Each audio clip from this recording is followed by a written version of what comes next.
The long-awaited One UI 7 April update for the S25 Ultra is here. This is the AYD9, guys, with the security patch from the 1st of April, and also giving us the things that we already had in the One UI 7 for the S24 Ultra, but for some reason were not included here in the S25 Ultra or the Galaxy S25 series.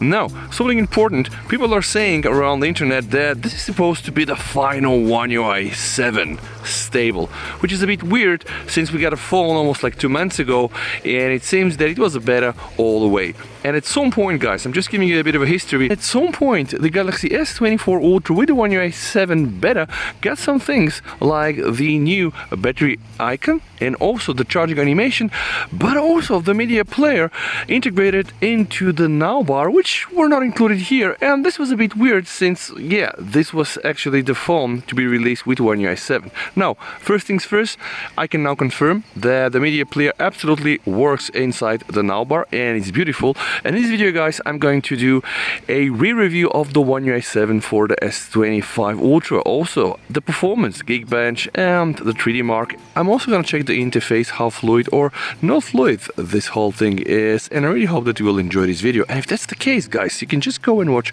some of the previous videos. And with that said, please enjoy this nice view before I start the video. Let's buckle up and let's put the S25 Ultra on the review table. My previous Geekbench 6 score on the S25 Ultra was from way back February, where I got almost 2600 on the single core score and 9154 on the multi-core score. So it's going to be interesting to see how much am I going to get now with the latest firmware, what is to be One UI stable this time for real. And yeah, by the way, I'm outside, so it's like 9 Celsius, which I guess is working better for Sammy. Let's see how much we're gonna get here. And we're almost there. 2088 on the single core score and 8070 on the multi-core score, which is a bit funny, guys, as yeah, this is probably one of the lowest scores that I get. This is the first one out of the box, 3180, almost 10,000 here. What the heck is going on? And before you wonder, no, I'm not using the light performance, it's the standard one. But again, let's hope that this is not going to impact my real world performance before I decided to throw it in the bin. And then I realized something I needed to check. So what I did, I opened Good Guardians and I directly went to the Thermal Guardian. Now you can see that I am already using the maximum thermal threshold, which means that my phone can tolerate now heat exactly 2 Celsius more. But while doing the first test, I was using the standard threshold, which is here in the middle. But when you go to the right side, you can increase the thermal threshold with 2 Celsius. So what I did, guys, I did rerun Geekbench again, this time with a new setting, and surprise, surprise, yeah, I got I would say a very nice and positive result. 3106 on the single core score and almost 9900 on the multi-core score. So this thing here is my petty result that I ran with the phone outside and also with the standard thermal threshold, which was absolutely disgusting. Then, guys, I restarted my phone and I did a few rounds. Then I even went and changed the performance profile to the light one just to see what is going to happen. Of course, nothing happened. So then, guys, I went back, I upped my thermal threshold, and of course I'm using the standard performance profile, and this is how I got the good results. And I really hope that it's gonna be the same in terms of 3D Mark. Now listen here, February 11th I did the Wildlife Extreme test with 7059. All right, today when I did this but with the standard thermal threshold, I got almost 6000. Then I immediately reran the test with only 5100, and one more time even worse. So what I'm gonna do right now, I'm going to initiate one more Wildlife Extreme test, but this time the phone is already using plus 2 Celsius from Thermal Guardian. What I'm saying here is that I really hope that Samsung are doing something with Thermal Guardian and with Good Guardian, and that they will really allow you, us, the users, to benefit from this setting and to allow our Samsung phones to run hotter. Now, guys, the thing is, when you always go for that peak performance, right, we also need to factor in heat, right? And something that is very important for me, sustained performance. Because remember, the idea here is not to just get, let's say, the peak, the raw performance for, let's say, 10 seconds, and then boom, immediately after this to go like 50% down, or let's say throttling. Why? Because in the real use, the translation is play a game, play it for like 1 hour, play it for like 2 hours to have at least steady FPS, maybe 50, maybe 55 on an average, maybe 60, you know. So the peak performance is something very important, but I will appreciate to get a nice sustained performance, which means a good performance over a prolonged usage of time. And it's the first time that I see these settings just making so dramatic effects, and we can see it here, right? 6,627, and before that I was able to get almost 6,000 with an average frame rate of 35 FPS, but now with the 2+ Celsius, guys, it's almost like 40 FPS, right? So in terms of stability, I would say, and I really hope that this AYD9, let's say the final stable One UI 7 version, is gonna be the real thing. Honestly, no big performance issue whatsoever. I'm gonna need more time, of course, to test and check the battery. Speaking about battery, there was something that was missing in the One UI 7 for the S25. I'm gonna show it right now. Now, I know this thing is still not available everywhere, but here, or at least in my region, when I click on battery information, I'm gonna get here the battery cycle count, also the manufacturer date and the first used date, so a bit more of the statistic. The April patch for the S25 Ultra is almost 800 megabytes, and besides the obvious security improvements and all kind of device improvements, there is not a lot of information. Some people do say that apparently there are also some updates to the camera, and now the camera version really matches the one that I have on the S24 Ultra. So hence, let's start with the front camera and with a UHD or 4K 60 FPS video. I'm gonna also throw some photo samples here, guys. I'm not 100% sure that they have changed something on the camera. We're gonna need, of course, more testing, but nevertheless, it's also a good time for us to remember the quality of the video from the S25 Ultra. Still one of the best videos in an Android phone, and probably in a phone all around. With that said, of course, I've been testing the Xiaomi 15 Ultra. I do expect the Oppo Find X8 Ultra. So, sub for the channel. The next 2-3 weeks are going to be very interesting for a full-blown comparison. And now, let's turn to the back camera. Oh, did I say that I didn't have to stop the camera? Yeah, I can do front camera video and then turn to the back camera without stopping the video, something I cannot do on the Xiaomi 15 Ultra, which is a bummer, guys. But okay, here we are, 4K 60 back camera, guys. 1x, this is the ultra wide. 1x, okay, 2x, 3x the first zoom lens, all right, 5x the second one, and from here, guys, we can do 10x, okay, still video, and boom, 20x. This is gonna be the 20x, and this is the maximum that I can get. Now, guys, I'm gonna do from the 20x to the ultra wide. All right, smooth. And I can try to show you the zoom lens cycle, which is looking, I would say, yeah, I wanted to say looking great. It's probably not great, still some lags when I do this. Yeah, specifically coming from the Xiaomi 15 Ultra, but if you do it slowly, I think it's going to work pretty much okay. And the transition between the ultra wide and the main camera, and then also 3x and the 5x is, I would say, nice. In terms of speed, it's still not up to what I've seen on the other devices, but nevertheless, still not bad. And guys, now pay attention, guys. Left side, right side, stabilization testing. One of the best stabilizations, guys, in smartphone or at least Android video. This is the Samsung video. Really love it from the S24 Ultra, the S23 Ultra. No exception, S25 Ultra. All right, I'm gonna give you that nice spin.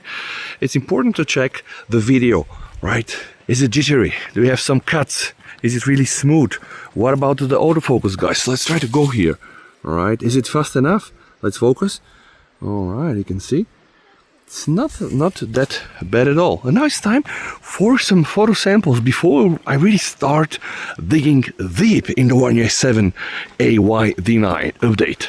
I'm not sure if Samsung really fixed something on the One UI 7 stable build camera, but Samsung S25 Ultra is known to be able to take some very nice shots. The colors pop out, you can really go close to the objects and get that nice and sweet bokeh, although the sensor isn't a 1-inch. Take a look at the portraits, guys. Samsung portraits are so organic, one of the best really on the market. Although the details is not in par with the Xiaomi 15 Ultra, for example, still very good portraits. This thing here is some examples for zoom photography. I would say If you go past 5x, from 5x to 10x, it's getting softer. If you look at the picture standalone, it's not that bad, but if you have to compare it to a China Ultra phone, you're gonna see that it lacks. Overall, the colors are nice, saturated. They are not really artificial like it used to be years ago. Sometimes Samsung phones still struggle with the sky and with proper exposing, but in these particular photos, I think that they were able to do a nice and very decent job. Now let's focus on the zoom again, because again, the zoom camera on the Samsung is not what it used to be. They were known to be the space zoom kings, and I think this is history, but working up to 100x, and I guess also with the help of AI, we were able to get some nice and crisp images, specifically when we're treating text. Like this photo here is 100, and you can clearly see every letter. An area that was problematic for Samsung was motion blur with moving objects. Now, I'm showing you a series of photos. The kit was spinning around, and not all the pictures were perfect, but I would say like 8 out of 10 were very good, and there's almost no motion blur. And you can also see it was not a very sunny day outside, so I'm pretty happy with the way the camera works right now. Some more random photos for you to be able to appreciate the aesthetics and the colors, also some ultra wide shots. So if you're looking for a good camera phone experience, the S25 Ultra can for sure deliver. Now, some samples from inside, again, from a moving object, because this is, I guess, still the pain point for Samsung, but I'm thinking that they're getting better and better. And at the end, I'm just gonna give you guys just a random shot to show you that Samsung is able to expose all the highlights and the shadows in a complicated internal shot like this. And now let's continue with the review. Something else that is very important besides the photos, besides the videos, we've seen that all, besides the performance that I do believe is quite okay. What about the interface? And I'm happy to report that One UI 7 really feels polished. We have all the new changes, the new quick toggles. They are really not only looking nice and pretty, but they also are able to provide some nice functions, like for example when you click and hold on the volume, you have a bit more of settings. Same for the brightness. Now these things are not available on some of the other Android, let's say, OSs or skins. I really hate the word skins, but this is how a lot of people are calling them anyway. This thing is available here. And also, what about when rotating the screen, right? No luck, no stutter whatsoever. This animation also, guys, there were some times this animation was really bad, and I would say right now, yeah, it looks quite nice. And while I'm here, I can probably just open some applications and show you how they open and close, and the landscape mode. And as you can see, this all feels very nice, very smooth. I will now close everything and just do this one more time. Now, I'm not sure if One UI 7 introduced nonlinear animations, but I do believe that we're either using that or something very close. That means that I can now start an animation the moment I want it. So let's say I open it and I can already immediately close it, and everything really is so smooth right now. Something else, guys, One UI 7 introduced something else that is important. When you go here and you click more customization, provided that you have home app, you're also able to directly go and fine-tune via home app. So I'm using here the home gesture animation tuning, and I'm using the elegance animation. That is kind of nice for me, like the way it opens really feels so nice. And by the way, you can see all the apps, they open so nice, also from the folders within, right? So in terms of One UI 7 UI stability, I would say Samsung did it. If you have been following my channel, probably know that I've been using the Xiaomi 15 Ultra in the last month or so, and it's very smooth. Like HyperOS 2 is very smooth. But you know what? With One UI 7, I don't think that Samsung really are so much behind, right? They have all the nice things, right?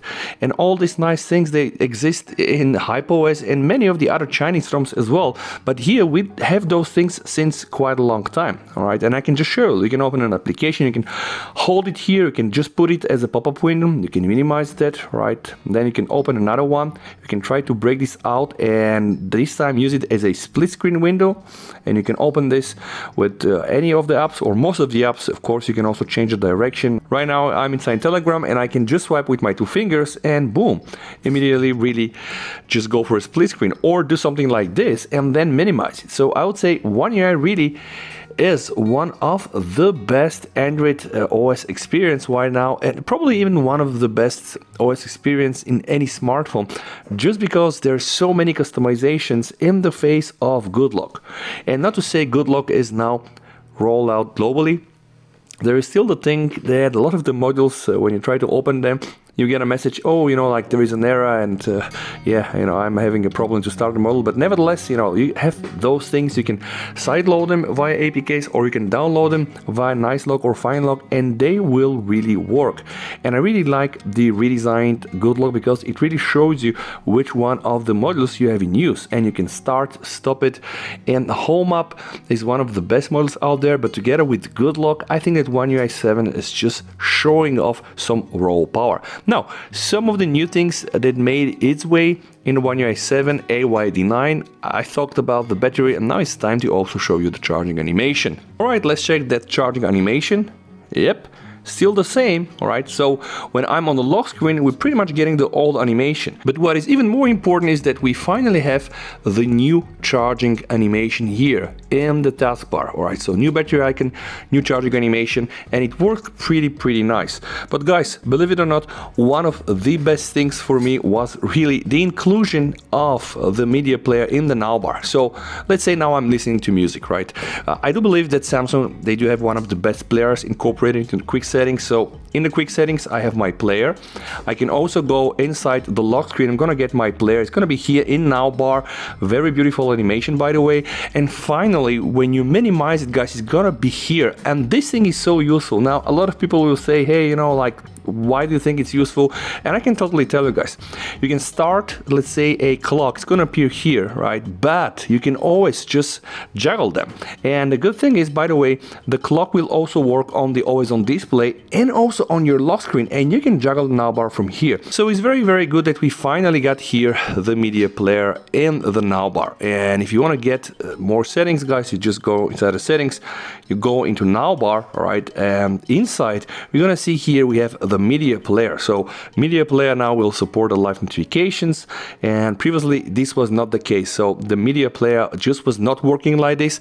And believe it or not, guys, this should also work not only for Spotify, it should work for any media player, which means that if I am to open one of my YouTube videos, so let me just open a YouTube video, guys, and I'm gonna minimize it, right? You can see not only do I have it here because this is picture from the YouTube Premium, but I do also have it here, and this is absolutely cool. I really like the way they decided to incorporate this. It all works very nice and very effortless, very flawless, guys. So you can always go here and juggle it no matter what you play. And by the way, you can have here also your voice recorder. So there are many activities or many apps that are supported. So honestly, I'm just thinking One UI 7 AYD9 is really the One UI 7 that is meant to be from day one. So did Samsung screw this up when they made us really wait for months? I believe yes. I also believe that they deserve now a chance to make all good again for the S25 users, also for the S24 and S23 users, and then of course for the Z Fold, Z Flip, and all the A series users, guys. So at the end of the day, One UI 7 with Android 15 is now a rock solid update. And the S25 Ultra, despite not even having the best camera, still gonna be one of the best phones for the 2025. Because guys, this is a very good phone, and it's not so good, let's say, in the camera domain compared to all the China phones out there, but it's so good in a lot of other things, right? And it's an overall package, and in terms of design, honestly, this is still my favorite. Thank you so much for watching, guys, and if you like videos like this, you might as well want to see my comparison versus the Xiaomi 15 Ultra and the Apple iPhone 16 Pro Max. Thank you so much for watching. Stay safe. VST over. And fun. Bye.